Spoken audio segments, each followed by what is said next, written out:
and for older kids as well, I think, you know, that they're going through, I'm thinking again, early high school sort of years, they're going through such an emotional sort of time. And that is the time when, you know, school friends become more important than mum and dad. You know? And that's an important topic, because the teenagers have been suffering. There's been cases, I think there's been cases around the world where young kids, 14, 15, have actually killed themselves. That were perfectly fine until then.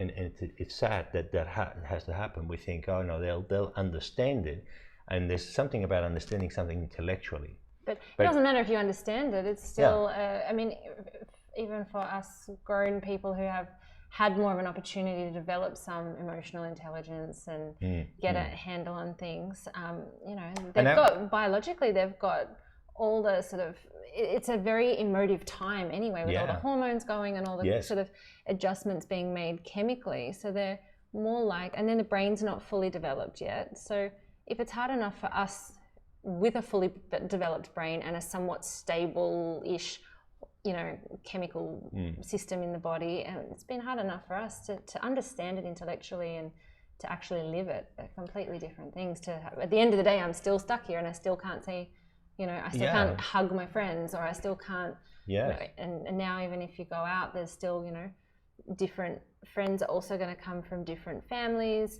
that have different perspectives on the whole COVID situation. They're trying to come together. Well, our family's more relaxed about it, but your family's not. And how come, you know, my friend gets to do this, but I can't? And that goes into that too. But plus there's another aspect, psychological aspect, which is the time factor.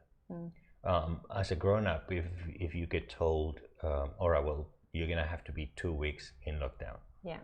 2 weeks for a grown-up means something completely different than 2 weeks for a 5-year-old, for a 10-year-old, for a 14-year-old, for an 18-year-old. It's completely different because they haven't lived as long, and time changes. Time goes faster, So now bring it forward, and now the media is saying that this could possibly take a couple of years. A couple of years is a long time for me, let alone for a young person. That's your life. That's your life. So what do you see as some of those, even with it being, say, I mean, we're looking at the whole of 2020 kind of being a bit of a write-off, and it may go longer than that then. So I'm just trying to picture a society where kids haven't gone to school or haven't had consistent schooling, or, you know, they've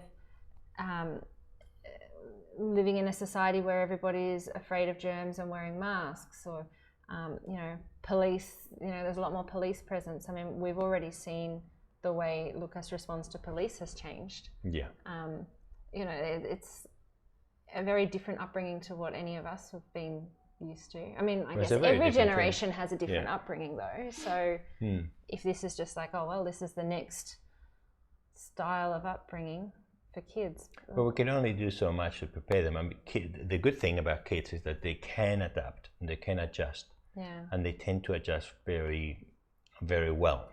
Now, how much damage in that adjustment happens, it depends on each kid. Are all kids going to be damaged? Not at all. No. There's always, most of the kids will be fine.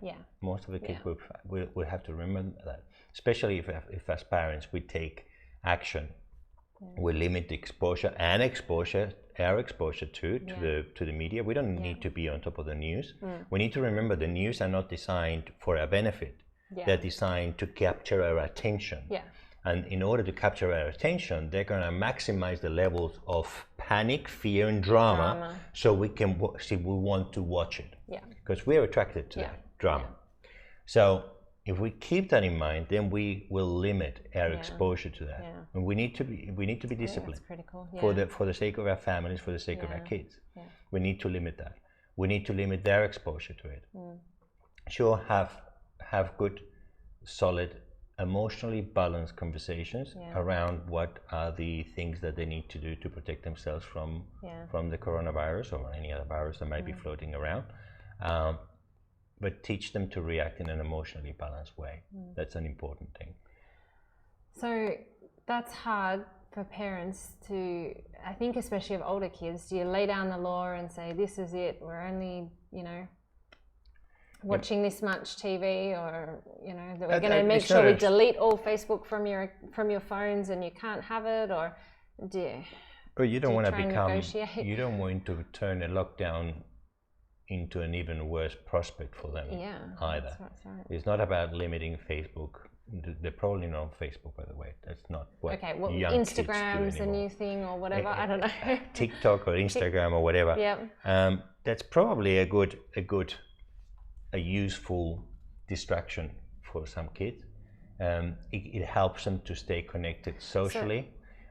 Obviously, the same rules as before, the same advice as before. Yeah. Make sure that they're prepared for the online world. That hasn't changed. So it's more about those conversations and keeping communication open and regular, and talking about whatever comes up, you know, whatever. Yeah, I mean, make sure that you as a parent have got time for your kids. Exactly. If the kids are going to be in front of the screen all day, where are you as a parent? Are you also in front of the screen? You're busy working because now you're working from home, and you got to try and... It could be that you're busy working, but that's a screen, and then you leave that screen, and what do you do to relax? So you get in front of an iPhone? Yeah, you have to structure. Or in front of the TV, in front of this... You have to be aware that your kids need to be engaged at the physical level. Yeah. Hi, I'm Emi Golding, Director of Psychology for the Workplace Mental Health Institute. We hope you liked the video. If you did, make sure to give it the thumbs up. We have more and more videos being released each week, so when you subscribe, you'll get a notification letting you know when a new one's just been published. So make sure to hit that subscribe button and don't miss out on this vital information for yourself, your colleagues, and your loved ones.